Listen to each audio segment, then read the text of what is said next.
Jadi apa sih bedanya saham, reksadana, sama obligasi? Selama ini pasti lu sering denger tiga kata itu kalau lagi mau searching atau baru belajar tentang investasi. Tapi kebanyakan dari lu semua nggak paham karena pas di sekolah kita diajarinnya nggak sedetail itu. Di video ini gue mau jelasin ke lu semua, apa sih perbedaan saham, reksadana, dan obligasi supaya lu bisa langsung paham dan bisa langsung praktek abis nonton video ini. Oke, jadi yang pertama gue buatkan tiga figur ya. Ada figur kotak, ada figur segitiga, dan ada figur keranjang yang berisikan kotak semua, segitiga semua, atau campuran kotak dan segitiga. Yang pertama, kotak ini adalah sebuah saham. Kita representatifkan saham ini sebagai sebuah lembar kertas. Jadi saham itu adalah satu lembar kertas, di mana kalau lu bisa membeli saham, artinya lu membeli kertas yang melambangkan suatu kepemilikan dari perusahaan. Namun perusahaan apa aja?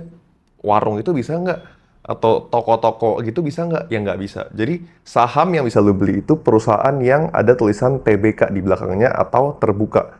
Artinya dia itu listed di Bursa Efek Indonesia atau BEI, dan biasa perusahaan-perusahaan yang bisa lo beli itu adalah perusahaan-perusahaan yang besar yang valuasinya paling tidak 1 triliun atau bahkan puluhan atau bahkan ratusan triliun. Contoh perusahaannya apa aja sih? Ada banyak banget sebenarnya, 700-an perusahaan yang terlisting di BEI. Contohnya perusahaan Bank BCA dengan kode BBCA, atau Bank Mandiri dengan kode BMRI, atau Adaro dengan kode ADRO, atau Bukit Asam dengan kode PTBA, atau banyaklah perusahaan-perusahaan besar misalkan Indofood, Mayora, hampir semua barang yang punya konglomerat itu biasanya ada di pasar saham. Jadi kalau misalkan lu sekarang mau belanja Misdap dari Wings Group, lu bisa cek tuh, ada nggak kode sahamnya. Atau misalkan lu mau nonton bioskop XX1, bisa search, ada nggak kode sahamnya. Itu hal paling mudah sebenarnya kalau lu mau membeli suatu saham tuh lu harus tahu dulu produknya itu apa dan apakah lu sekarang sebagai penggunanya. Nah, lalu harga saham itu banyak sekali. Ada yang harganya mulai dari 200.000, 300.000, sampai yang harganya cuma 20 perak. Artinya apa? 200.000 lebih mahal nggak dari yang 20 perak? Atau yang 20 perak lebih murah nggak dari yang 200.000? Nggak langsung kayak gitu. Jadi korelasinya harga saham yang ada di bursa itu bukan berarti dia melambangkan harganya mahal atau harganya murah. Beda sama kita beli barang di pasar. Sama lah kayak barang di pasar nih. Misalkan ada sebuah daging.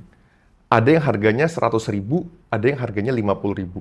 Memang secara harga murahannya 50.000. Tapi kalau ternyata dagingnya 50.000 itu kualitasnya impor, premium, sedangkan yang 100.000 itu kualitasnya lokal, kan nggak berarti yang 50.000 lebih jelek daripada yang 100.000. Sama kayak saham. Banyak saham yang harga itu cuma 1.000, 2.000, 3.000. Itu lebih bagus sebenarnya fundamentalnya daripada harga saham yang ratusan ribu. Jadi lu nggak bisa semena-mena lihat dari harga sahamnya berarti yang murah itu bagus. Nah, sekarang gimana sih cara lu bisa tahu bahwa saham itu memberikan lu keuntungan? Ada dua tipe. Satu itu yang namanya capital gain. Jadi seumpama lu beli saham seharga 7.800 saham BCA, dia naik nanti jadi 8.500. Berarti lu dapat keuntungan 700 perak per lembar saham. Tapi kalau misalkan dari 7.800 dia turun ke 7.000, lu rugi pas lu jual. Lu akan kehilangan 800 perak per lembar saham. Tapi kalau di Indonesia itu, lu nggak bisa beli saham cuma satu lembar. Lu harus beli minimum satu lot. Jadi 100 lembar saham. Berarti kalau misalkan harganya 7.800, lu butuh modal sekitar 780.000. Tapi kalau misalkan saham yang harganya cuma 60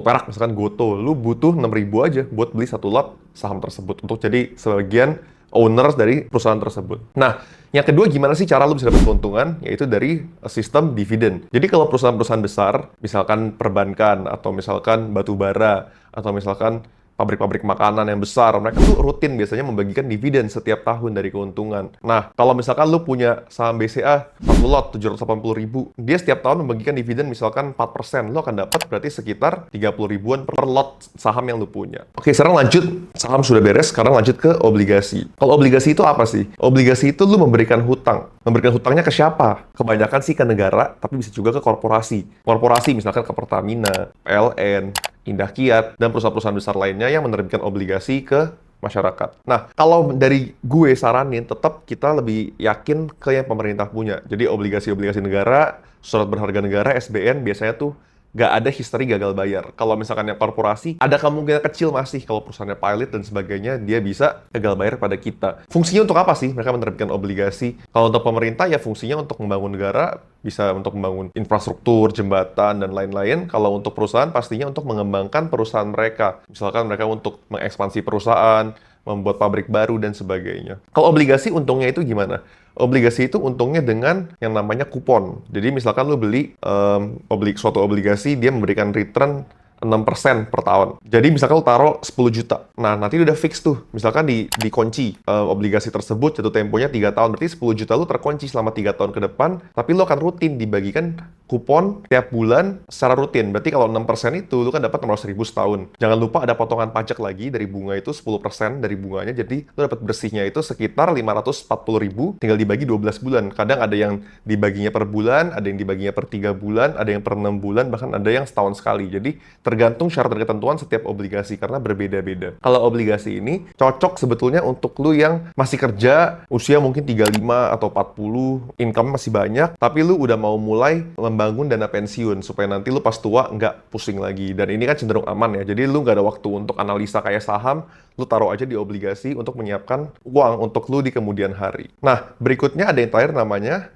reksadana. Reksadana itu ada 3 macam yang tadi keranjang. Ada yang keranjang isinya saham semua, ada yang isinya obligasi semua, ada yang isinya campuran. Nah, reksadana ini adalah satu hal yang sebenarnya paling aman kalau lu nggak mau pusing. Karena mereka itu adalah sebuah manajer investasi, di mana lu mempercayakan uang lu, misalnya lu taruh 100 juta di reksadana. Nah, nanti mereka yang kelola. Taruh di saham apa ya? Misalkan reksadana saham nih, itu tuh banyak banget. Ada yang LQ45, IDX 30, dan lain-lain. Artinya lu mempercayakan mereka untuk mengatur duit lu, disebar langsung. Kalau misalkan tadi kan saham kan lu pusing, harus pilih BCA bagus gak ya, Mandiri bagus gak ya, analisanya gimana, wow bisa makan waktu lu berhari-hari, berbulan-bulan. Kalau ini lu percaya sama mereka, mereka akan sebarkan ke 45 perusahaan top di Indonesia, misalkan BCA, Telkom, Astra, langsung disebar. Dari average kenaikan atau keturunan tersebut, nanti lu akan dapatkan returnnya. Kalau reksadana pendapatan tetap atau reksadana obligasi, itu isinya tuh obligasi semua. Ada juga ketiga reksadana pasar uang, itu tuh isinya campuran deposito dan obligasi. Jadi kalau misalkan lu mau yang aman-aman, biasa returnnya tuh dari 4% sampai 7-8%, itu bisa pilih RDPT atau RDPU tadi. Kalau ini tuh sebenarnya cocok buat dana darurat, atau buat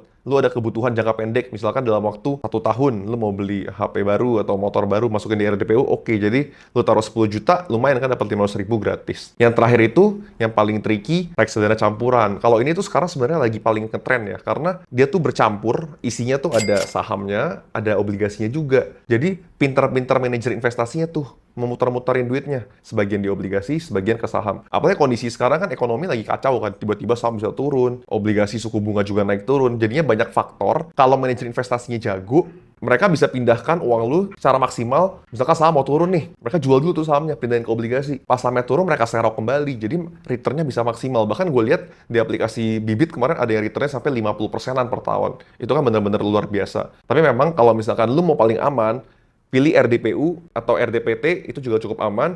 Kedua, lu bisa pilih obligasi. Ketiga, kalau lu udah mau mulai berisiko, bisa pilih reksadana campuran atau reksadana saham. Kalau terakhir lu mau yang paling resiko tinggi, tapi yang high risk high reward, returnnya memang bisa paling besar, lu bisa pilih beli yang namanya saham. Jadi balik lagi, investasi sesuai kebutuhan profil resiko lu.